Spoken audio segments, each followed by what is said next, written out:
ਸਤਿ ਸ਼੍ਰੀ ਅਕਾਲ, ਮੈਂ ਲਕਸ਼ਯਦਾ। ਤੁਸੀਂ ਦੇਖ ਰਹੇ ਹੋ ਦੈਨਿਕ ਸਵੇਰਾ ਟੀਵੀ। ਸੋ ਅੱਜ ਕੱਲ ਦੀ ਭੱਜ ਦੌੜ ਦੀ ਜ਼ਿੰਦਗੀ ਦੀ ਗੱਲ ਕਰੀਏ ਤਾਂ ਆਪਾਂ ਆਪਣੀ ਲਾਈਫ ਦੇ ਵਿੱਚ ਇੰਨੇ ਕੁ ਬਿਜ਼ੀ ਆ।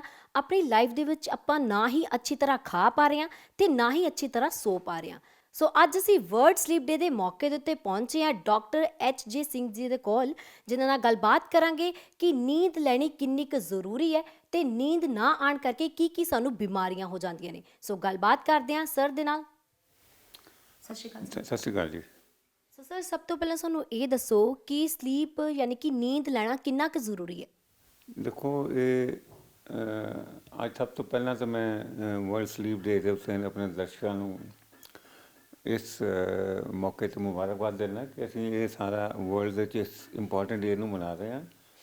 ਔਰ ਦੂਸਰਾ ਇਹ ਹੈ ਕਿ ਜਿਵੇਂ ਕਿ ਸਭ ਨੂੰ ਪਤਾ ਹੀ ਹੈ ਕਿ ਨੀਂਦ ਸਾਡੇ ਵਾਸਤੇ ਕਿੰਨੀ ਜ਼ਰੂਰੀ ਹੈ। ਤੁਸੀਂ ਇਮੈਜਿਨ ਕਰੋ, ਅਗਰ ਕਿਸੇ ਬੰਦੇ ਨੂੰ ਨੀਂਦ ਨਾ ਆਵੇ ਤੇ ਦੂਜੇ ਦਿਨ ਉਹ ਬੰਦਾ ਕੰਮ ਤੱਕ ਨਹੀਂ ਕਰ ਸਕਦਾ। ਉਹਦਾ ਸਾਰੀ ਬਾਡੀ ਦਾ ਸਟਰਕਚਰ ਹੀ ਚੇਂਜ ਹੋ ਜਾਂਦਾ ਹੈ। ਔਰ ਤਾਂ ਨੀਂਦ ਸਾਡੇ ਵਾਸਤੇ ਇੱਕ ਬਹੁਤ ਜ਼ਰੂਰੀ ਚੀਜ਼ ਹੈ।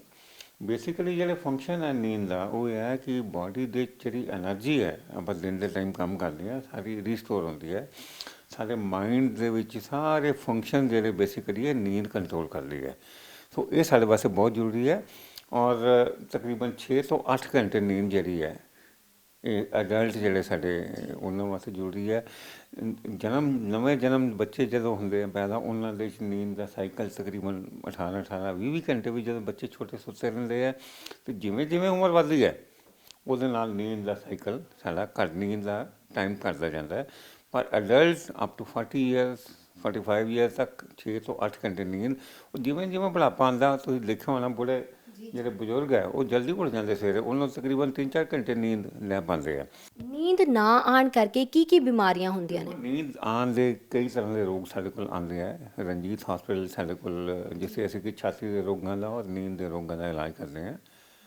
ਔਰ ਇਹਦੇ 'ਚ ਜਿਹੜੇ ਮੇਨ ਜਿਹੜੇ ਸਾਡੇ ਕੋਲ ਪੇਸ਼ੈਂਟ ਆਉਂਦੇ ਆ, ਉਹ ਨੀਂਦ ਨਾ ਆਉਣਾ, ਜਿਹਨੂੰ ਅਸੀਂ ਇਨਸੋਮਨੀਆ ਕਹਿੰਦੇ ਹਾਂ। ਇੱਕ ਤਾਂ ਮਰੀਜ਼ ਆਏਗਾ ਕਹਿੰਦਾ ਮੈਨੂੰ ਨੀਂਦ ਹੀ ਨਹੀਂ ਆਉਂਦੀ ਜੀ, ਅਤੇ ਜਿਹੜੇ ਬੰਦੇ ਨੂੰ ਨੀਂਦ ਨਾ ਆਏਗੀ ਤਾਂ ਉਹਨਾਂ ਦਾ ਸਾਰਾ ਬਾਡੀ ਦੇ ਫੰਕਸ਼ਨ ਸਾਰੇ ਡਿਸਟਰਬ ਹੋ ਜਾਂਦੇ, ਬਿਕੋਜ਼ ਨੀਂਦ ਦੇ ਉੱਤੇ ਹੀ ਸਾਡੀ ਬਾਡੀ ਦੇ ਫੰਕਸ਼ਨ ਡਿਪੈਂਡ ਕਰਦੇ ਆ। ਅਤੇ ਦੂਜੀ ਤਰ੍ਹਾਂ ਦੇ ਇੱਕ ਜਿਹੜੇ ਕਾਮਨਲੀ ਸਾਡੇ ਕੋਲ ਪੇਸ਼ੈਂਟ ਆਉਂਦੇ ਜਿਹਨਾਂ ਨੂੰ ਅਸੀਂ ਟਰੀਟ ਕਰਦੇ ਹਾਂ, ਉਹ ਇਹ ਹੈ ਕਿ ਉਹ ਪੇਸ਼ੈਂਟ ਜਿਨ੍ਹਾਂ ਨੂੰ ਘੁਰਾੜੇ ਮਾਰਦੇ ਆ, ਜਿਹੜੇ ਤੁਸੀਂ ਆਮ ਦੇਖਿਆ ਹੋਣਾ ਕਿ ਕਿਤੇ ਆਪਾਂ ਗੱਡੀ 'ਚ ਜਾ ਰਹੇ ਹਾਂ, ਕਿਤੇ ਬੱਸ 'ਚ ਜਾ ਰਹੇ ਹਾਂ, ਘਰ ਦੇ ਵਿੱਚ ਸਾਡੇ ਆਪਣੇ ਮੈਂਬਰ ਜਿਹੜੇ ਫੈਮਿਲੀ ਮੈਂਬਰ ਜਿਹੜਾ ਘੁਰਾੜੇ ਮਾਰਦਾ ਹੈ, ਅਤੇ ਉਸ 'ਤੇ ਲੋਕ ਹੱਸ ਲੈਂਦੇ ਆ ਵੀ ਪਤਾ ਨਹੀਂ ਇਹ ਕੀ ਹੈ ਨਾ। ਸੋ ਜਦ ਕਿ ਅੱਜ ਦੇ ਦਿਨ ਮੈਂ ਇੱਕ ਬੜਾ ਇੰਪੋਰਟੈਂਟ ਮੈਸੇਜ ਤੁਹਾਨੂੰ ਦੇਣਾ ਚਾਹੂੰਗਾ ਦਰਸ਼ਕਾਂ ਨੂੰ ਕਿ ਜਿਹੜਾ ਘੁਰਾੜੇ ਮਾਰਨਾ ਇੱਕ ਬੜੀ ਸੀਰੀਅਸ ਬਿਮਾਰੀ ਹੈ। ਇਹ ਨੋਰਮਲ ਚੀਜ਼ ਨਹੀਂ ਹੈ। ਇਹ ਜਦੋਂ ਵੀ ਘੁਰਾੜੇ ਜਿਹੜਾ ਜ਼ੋਰ ਦੀ ਪੇਸ਼ੈਂਟ ਮਾਰ ਰਿਹਾ ਤਾਂ ਇਹ ਇੱਕ ਬਿਮਾਰੀ ਦਾ ਸਿੰਪਟਮ ਹੈ, ਬਿਮਾਰੀ ਦਾ ਲੱਛਣ ਹੈ। ਸਮਝੋ ਕਿ ਬਿਮਾਰੀ ਦਾ ਅਲਾਰਮ ਵੱਜ ਰਿਹਾ। ਔਰ ਬਿਮਾਰੀ ਜਿਹੜੀ ਇਹਦੇ ਨਾਲ ਹੁੰਦੀ ਹੈ ਉਹਨੂੰ ਅਸੀਂ ਕਹਿੰਦੇ ਹਾਂ sleep apnea. Sleep apnea means sleep ਦਾ ਮਤਲਬ ਨੀਂਦ, ਐਪਨੀਆ ਦਾ ਮਤਲਬ ਹੁੰਦਾ ਕਿ ਸਾਹ ਦਾ ਰੁਕਣਾ। ਸੋ ਬੇਸਿਕਲੀ ਘੁਰਾਣੇ ਦੇ ਵਿੱਚ ਕੀ ਹੁੰਦਾ ਹੈ, ਇੱਕ ਤਾਂ ਆਵਾਜ਼ ਆਉਂਦੀ ਹੈ, ਦੂਜਾ ਸਾਡੇ ਸਾਹ ਦਾ ਰਸਤਾ ਜਿਹੜਾ ਉਹ ਬੰਦ ਹੋ ਜਾਂਦਾ। ਔਰ ਇਹ ਤੁਸੀਂ ਦੇਖਿਆ ਹੋਣਾ ਕਿ ਜਿਹੜਾ ਪੇਸ਼ੈਂਟਸ ਹੁੰਦੇ ਸਾਡੇ ਕੋਲ ਆਉਂਦੇ ਆ, ਉਹਦੀ ਵਾਈਫ ਸਾਡੇ ਕੋਲ ਦੱਸੇਗੀ ਕਿ ਡਾਕਟਰ ਸਾਹਿਬ ਮੇਰੇ ਹਸਬੈਂਡ ਨੂੰ ਘੁਰਾੜੇ ਵੱਜਦੇ ਆ, ਵੱਜਦੇ ਵਿੱਚ ਰੁਕ ਜਾਂਦੇ ਆ, ਉਸ ਤੋਂ ਬਾਅਦ ਫਿਰ ਜ਼ੋਰ ਦੀ ਵੱਜਦੇ ਆ, ਫਿਰ ਰੁਕ ਜਾਂਦੇ ਆ। ਸੋ ਇਹ ਜਦੋਂ ਰੁਕਦੇ ਆ ਨਾ ਘੁਰਾੜੇ ਤੋਂ, ਉਦੋਂ ਉਸ ਟਾਈਮ ਨੂੰ ਅਸੀਂ ਕਹਿੰਦੇ ਐਪਨੀਆ, ਮਤਲਬ ਸਾਹ ਰੁਕਿਆ ਹੁੰਦਾ ਉਸ ਟਾਈਮ 'ਤੇ। ਸੋ ਇਮੈਜਿਨ ਕਰੋ ਕਿ ਜਿਹੜਾ ਸਾਡਾ ਨੀਂਦ ਦਾ ਸਾਈਕਲ ਹੁੰਦਾ, ਇਹਦੀਆਂ ਸਟੇਜਿਸ ਹੁੰਦੀਆਂ। ਇੱਕ ਗਹਿਰੀ ਨੀਂਦ ਦੀ ਅਵਸਥਾ 'ਚ ਬੰਦਾ ਜਾਂਦੇ ਜਾਂਦੇ ਇਹਦੀਆਂ ਤਕਰੀਬਨ 4 ਸਟੇਜਿਸ ਹੈ, ਜਿਸ ਵਿੱਚੋਂ ਨਿਕਲ ਕੇ ਇੱਕ ਨੀਂਦ ਦਾ ਸਾਈਕਲ ਪੂਰਾ ਬਣਦਾ। ਅਤੇ ਜਦੋਂ ਇਹ ਜਿਹੜਾ ਸਾਹ ਰੁਕ ਜਾਂਦਾ ਅਤੇ ਜਿਹੜਾ ਨੀਂਦ ਦਾ ਸਾਈਕਲ ਜਿਹੜਾ ਕੰਟੀਨਿਊਸਲੀ ਚੱਲਣਾ ਚਾਹੀਦਾ ਹੈ ਉਹ ਟੁੱਟ ਜਾਂਦਾ ਹੈ। ਔਰ ਇਹ ਨੀਂਦ ਜਿਹੜੀ ਹੈ ਪੇਸ਼ੈਂਟ ਇਹ ਵਾਲੀ ਬਿਮਾਰੀ ਦੇ ਬੰਦੇ ਗਹਿਰੀ ਨੀਂਦ ਦੀ ਅਵਸਥਾ 'ਚ ਜਾ ਹੀ ਨਹੀਂ ਪਾਉਂਦੇ। ਔਰ ਉਹਦਾ ਨੈਟ ਰਿਜ਼ਲਟ ਇਹ ਹੁੰਦਾ ਹੈ ਕਿ ਇਹਨਾਂ ਪੇਸ਼ੈਂਟ ਦੀ ਨੀਂਦ ਹੀ ਪੂਰੀ ਨਹੀਂ ਹੁੰਦੀ।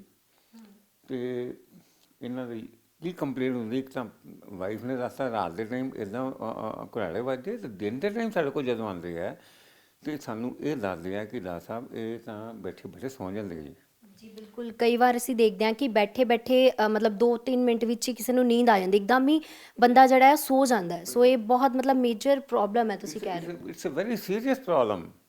ਤੁਸੀਂ ਇਹ ਦੇਖੋ ਕਿ ਇਹ ਵਾਲੇ ਬੰਦਿਆਂ ਨੂੰ ਬੈਠੇ ਬੈਠੇ ਕੋਈ ਮੀਟਿੰਗ ਚੱਲ ਰਹੀ ਹੈ, ਕੋਈ ਉਹ ਬੰਦੇ ਗੱਡੀ ਡਰਾਈਵ ਕਰ ਰਹੇ ਆ, ਪਲੇਨ ਡਰਾਈਵ ਕਰ ਰਹੇ ਆ, ਪਾਇਲਟਸ ਦੇ ਵਿੱਚ, ਜਾਂ ਜਿਹੜੇ ਉਹ ਬੰਦੇ ਮਸ਼ੀਨਾਂ 'ਤੇ ਕੰਮ ਕਰ ਰਹੇ ਆ, ਇਹਨਾਂ ਨੂੰ ਇੱਕਦਮ ਨੀਂਦ ਆ ਜਾਂਦੀ ਹੈ। ਕਿਉਂਕਿ ਮੈਂ ਦੱਸਿਆ ਕਿ ਇਹ ਬਿਮਾਰੀ ਨੀਂਦ ਦੀ ਭੁੱਖ ਨਹੀਂ ਪੂਰੀ, ਹਮੇਸ਼ਾ ਨੀਂਦ। ਇਹ ਸਾਡੇ ਕੋਲ ਆਉਂਦੇ ਆ ਪੇਸ਼ੈਂਟ, ਇੱਥੇ ਤੱਕ ਦੱਸਦੇ ਆ ਕਿ ਡਾਕਟਰ ਸਾਹਿਬ ਮੈਂ ਪੱਗ ਬੰਨ੍ਹ ਰਿਹਾ ਸੀਗਾ, ਪੱਗ ਬੰਨ੍ਹਦੇ ਬੰਦੇ ਨੀਂਦ ਆ ਜਾਂਦੀ ਹੈ, ਨੋਟ ਗਿਣਦੇ ਗਿਣਦੇ ਨੀਂਦ ਆ ਜਾਂਦੀ ਹੈ। ਸਾਡੇ ਨਾਲ ਗੱਲਬਾਤ ਕਰਦੇ ਕਰਦੇ ਹੀ ਉਹ ਸੋ ਜਾਂਦੇ ਬੰਦੇ। ਔਰ ਕਿਸੇ ਤੱਕ ਇੱਥੇ ਤੱਕ ਸੀਰੀਅਸਨੈਸ ਦੇਖੀ ਹੈ ਕਿ ਪੇਸ਼ੈਂਟ ਟॉयलेट 'ਚ ਗਿਆ, ਉੱਥੇ ਨੀਂਦ ਆ ਗਈ ਔਰ ਦਰਵਾਜ਼ੇ ਤੋੜ ਕੇ ਬੰਦੇ ਨੂੰ ਕੱਢਿਆ ਪਏ ਵੀ ਇਹ ਬੰਦਾ ਜਾ ਕੇ ਸੌਂ ਗਿਆ। ਸੋ ਇੰਨੀ ਕੁ ਸੀਰੀਅਸਨੈਸ ਦੀ ਹੈ ਕਿ ਨੀਂਦ ਹੀ ਨੀਂਦ ਆ, ਨੀਂਦ ਹੀ ਨੀਂਦ ਆ। ਜਦੋਂ ਬੰਦੇ ਨੂੰ ਨੀਂਦ ਇੰਨੀ ਜ਼ਿਆਦਾ ਆਉਂਦੀ ਹੈ ਤੇ ਉਹ ਬੰਦਾ ਇੱਕ ਸਮਝੋ ਸਾਡੇ ਕੋਲ ਤਾਂ ਆ ਕੇ ਜਦੋਂ ਇਲਾਜ ਤੋਂ ਬਾਅਦ ਇਹ ਨਰਕ ਹੀ ਹੈ। ਬੰਦੇ ਕਹਿੰਦੇ ਅਸੀਂ ਤਾਂ ਨਰਕ 'ਚ ਫਸ ਲੈਂਦੇ ਹਾਂ ਕਿ ਡਾਕਟਰ ਸਾਹਿਬ ਕੋਈ ਕੰਮ ਹੀ ਨਹੀਂ ਹੁੰਦਾ ਤਾਂ ਬੰਦਾ ਸੁੱਤਾ ਹੀ ਰਹਿੰਦਾ ਜੀ। ਅਤੇ ਤੁਸੀਂ ਇਹ ਦੇਖਿਓ ਨਾ ਕਿ ਔਰ ਸੁਣਿਆ ਆਪਾਂ ਪੇਪਰਾਂ 'ਚ ਵੀ, ਤੁਸੀਂ ਪੜ੍ਹਿਆ ਹੈਗਾ ਸਾਰੇ ਲੈਕਚਰਾਂ ਨੇ, ਕਿ ਯੂਰਪ ਦੇ ਵਿੱਚ ਜਿੰਨੇ ਡਾਈਵੋਰਸ ਹੁੰਦੇ ਆ, ਜਿੰਨੇ ਡਾਈਵੋਰਸ ਜਿੰਨੇ ਹੁੰਦੇ ਆ, ਉਹਦੇ 'ਚ ਮੇਜਰ ਰੀਜ਼ਨ ਨੰਬਰ 1 ਰੀਜ਼ਨ ਇਹ ਹੈ ਕਿ ਉਹ ਬੰਦਿਆਂ 'ਚ ਘੁਰਾੜੇ ਜਿਹੜੇ ਮਾਰਦੇ ਆ ਉਹਨਾਂ ਦੇ ਫੈਮਿਲੀ ਡਿਸਟਰਬ ਹੋ ਜਾਂਦੀਆਂ।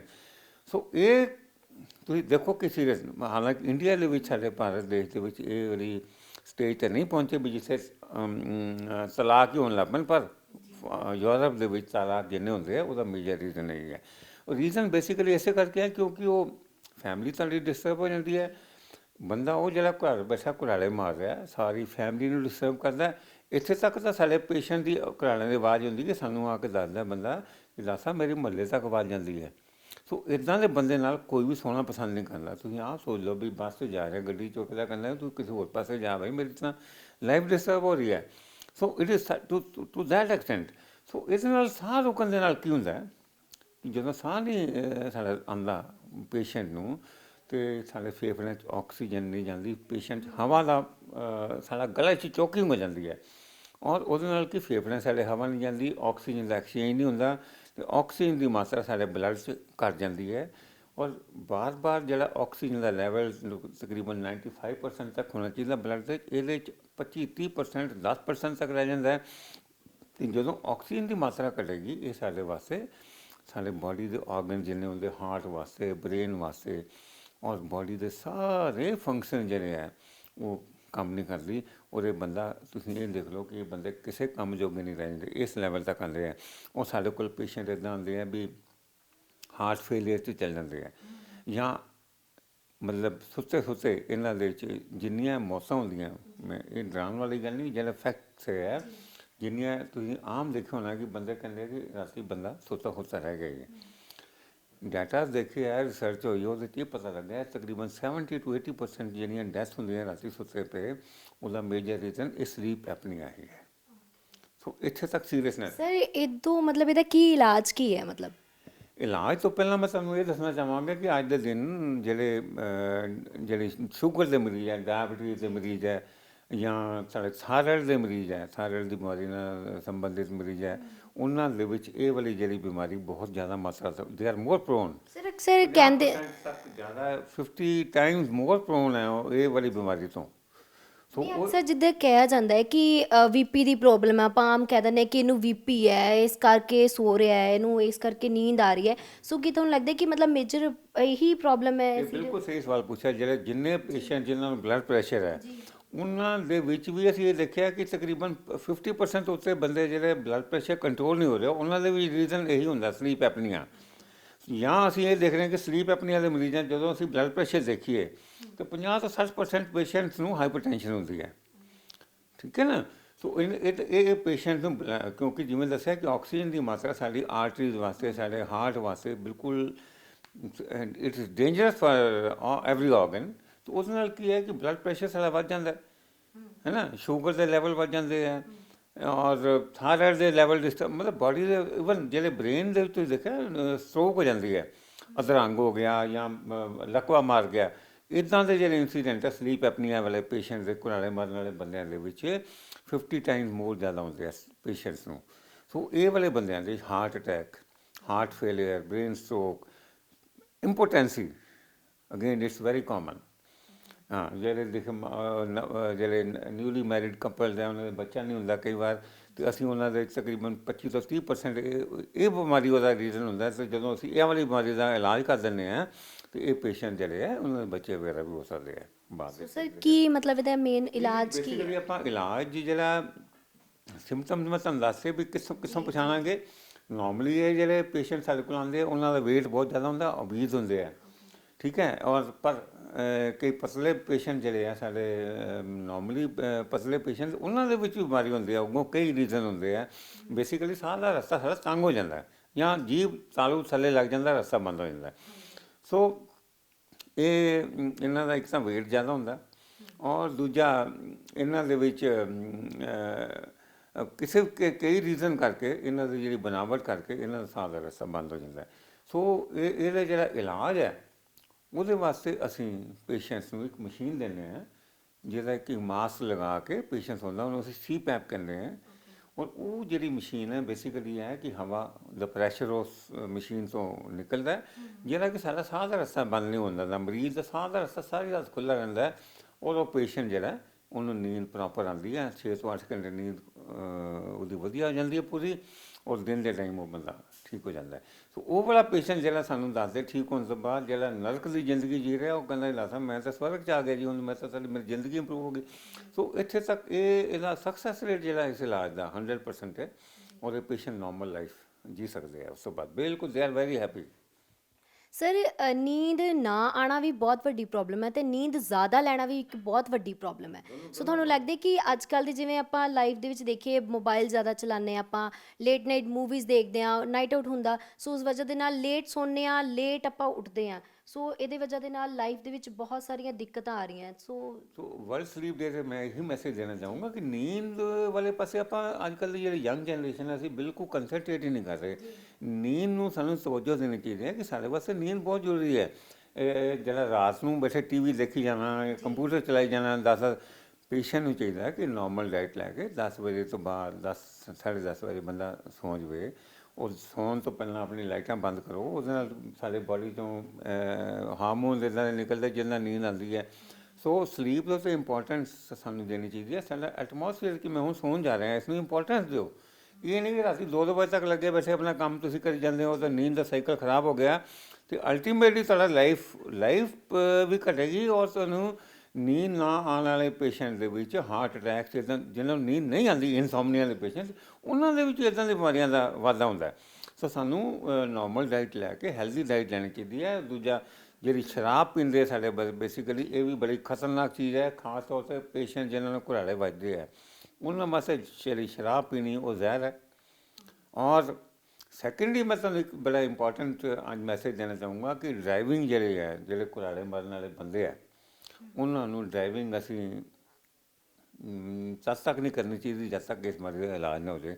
ਕਿਉਂਕਿ ਇੱਦਾਂ ਦੇ ਮਰੀਜ਼ ਮੈਂ ਜਿਵੇਂ ਕਿ ਦੱਸਿਆ ਕਿ ਨੀਂਦ ਬਹੁਤ ਆਉਂਦੀ ਹੈ, ਗੱਡੀ ਚਲਾਉਂਦੇ ਚਲਾਉਂਦੇ ਉਹ ਕਹਿੰਦੇ ਸਾਨੂੰ ਤਾਂ ਨੀਂਦ ਆ ਗਈ, ਗੱਡੀ ਦਰਖਤ 'ਚ ਵੱਜ ਗਈ। ਕਈ ਪੇਸ਼ੈਂਟ ਸਾਰੇ 4-4 5-5 ਐਕਸੀਡੈਂਟ ਹੋ ਗਏ। ਸਕੂਟਰ ਚਲਾਉਂਦੇ ਚਲਾਉਂਦੇ ਨੀਂਦ ਆ ਜਾਂਦੀ ਹੈ। ਸੋ ਇੱਦਾਂ ਦੇ ਪੇਸ਼ੈਂਟਸ ਨੂੰ ਕੰਟਰੀਜ਼ ਲਾਈਕ ਕੈਨੇਡਾ, ਅਮਰੀਕਾ ਦੇ ਵਿੱਚ ਇੱਦਾਂ ਦੇ ਬੰਦਿਆਂ ਦਾ ਡਰਾਈਵਿੰਗ ਲਾਇਸੈਂਸ ਖੋਲ੍ਹਿਆ ਜਾਂਦਾ।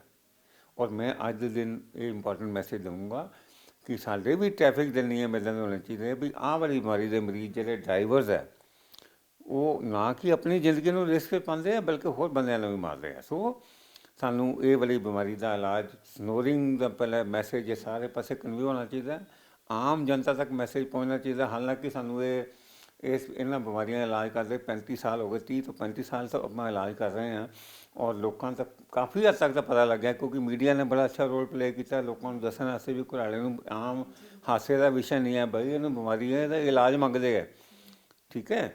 ਸੋ ਇਹ ਹੈ ਕਿ ਡਰਾਈਵਰਸ ਐਸਪੈਸ਼ਲੀ ਉਹਨਾਂ ਦੀ ਸਕਰੀਨਿੰਗ ਹੋਣੀ ਚਾਹੀਦੀ ਹੈ ਪ੍ਰੋਪਰਲੀ ਔਰ ਜਿਹੜੇ ਬੰਦੇ ਘੁਰਾੜੇ ਮਾਰਦੇ ਉਹਨਾਂ ਦਾ ਇਲਾਜ ਹੋਣਾ ਚਾਹੀਦਾ ਹੈ। ਸੋ ਕਿੰਨੇ ਘੰਟੇ ਦੀ ਨੀਂਦ ਮਤਲਬ ਜ਼ਰੂਰੀ ਹੈ ਕਿ ਕਿੰਨੇ ਘੰਟੇ ਸੋਣਾ ਚਾਹੀਦਾ ਹੈ? ਘੱਟ ਤੋਂ ਘੱਟ 6 ਘੰਟੇ ਦੀ ਨੀਂਦ ਜਿਹੜੀ ਸਾਨੂੰ ਲੈਣੀ ਚਾਹੀਦੀ ਹੈ ਤਾਂ ਹੀ ਆਪਾਂ ਇੱਕ ਹੈਲਦੀ ਲਾਈਫ ਸਟਾਈਲ ਜੀ ਸਕਦੇ ਹਾਂ ਔਰ ਸਾਡੇ ਆਪਣੀ ਬਾਡੀ ਨੂੰ ਫਿਟ ਰੱਖ ਸਕਦੇ ਹਾਂ ਔਰ ਸਾਡੇ ਬਾਡੀ 'ਚ ਪੂਰਾ ਐਨਰਜੀ। ਬਿਕੋਜ਼ ਬੇਸਿਕਲੀ ਸਲੀਪ ਦਾ ਜਿਹੜਾ ਫੰਕਸ਼ਨ ਹੈ ਜਿਹੜੀ ਸਮਝਾਉਣਾ ਸੀ ਇਹੀ ਹੈ ਕਿ ਸਾਡਾ ਬ੍ਰੇਨ ਜਿਹੜਾ ਐਨਰਜੀ ਨੂੰ ਸਟੋਰ ਕਰਦਾ ਔਰ ਦਿਨ ਦੇ ਵਾਸਤੇ ਅਸੀਂ ਤਿਆਰ ਹੋ ਜਾਂਦੇ ਹਾਂ ਔਰ ਅਸੀਂ ਫਰੈਸ਼ ਉੱਠਦੇ ਹਾਂ। Okay sir, thank you so much sir. Thank you ਜੀ। ਸੋ ਇਹ ਸੀ ਡਾਕਟਰ ਐਚ.ਜੇ. ਸਿੰਘ ਜਿਨ੍ਹਾਂ ਨੇ ਸਾਨੂੰ ਦੱਸਿਆ ਕਿ ਲਾਈਫ ਦੇ ਵਿੱਚ ਨੀਂਦ ਲੈਣਾ ਬਹੁਤ ਹੀ ਜ਼ਰੂਰੀ ਹੈ ਤੇ ਇਹਨਾਂ ਨੇ ਇਹ ਵੀ ਦੱਸਿਆ ਕਿ ਲਾਈਫ ਦੇ ਵਿੱਚ ਨੀਂਦ ਨਾ ਆਉਣ ਕਰਕੇ ਕਿਹੜੀਆਂ-ਕਿਹੜੀਆਂ ਬਿਮਾਰੀਆਂ ਹੁੰਦੀਆਂ ਨੇ ਤੇ ਆਈ ਹੋਪ ਕਿ ਤੁਹਾਨੂੰ ਉਸ ਦਾ ਹੁਣ ਸੋਲੂਸ਼ਨ ਇਹਨਾਂ ਨੇ ਦੇ ਦਿੱਤਾ ਹੈ। ਸੋ ਕਿੱਦਾਂ ਦਾ ਲੱਗਾ ਤੁਹਾਨੂੰ ਸਾਡਾ ਅੱਜ ਦਾ ਇਹ ਪ੍ਰੋਗਰਾਮ ਸਾਨੂੰ ਜ਼ਰੂਰ ਦੱਸ ਸਕਦੇ ਹੋ ਨੀਚੇ ਦਿੱਤੇ ਗਏ ਕਮੈਂਟ ਬਾਕਸ 'ਚ ਕਮੈਂਟ ਕਰਕੇ ਤੇ ਹੋਰ ਲੇਟੈਸਟ ਅਪਡੇਟ ਲਈ ਦੇਖਦੇ ਰਹੋ Dainik Savera TV. All World Open Challenge 17-time gold medalist Mia Rafiq Mohammed, Pandit Maulvi, Begum, Tantrik, इन्हां चोरा ठग्गां तो सावधान। स्पेशलिस्ट वशीकरण, सट्टा नंबर, लव मैरिज, पति पत्नी च अनबन, विदेश च पक्का होना, कारोबार दा ना चलना, सिर्फ 31 घंटियां विच समाधान। फ्री मियां रफीक मोहम्मद, मोबाइल 84 374 94 647 84 374 94 648।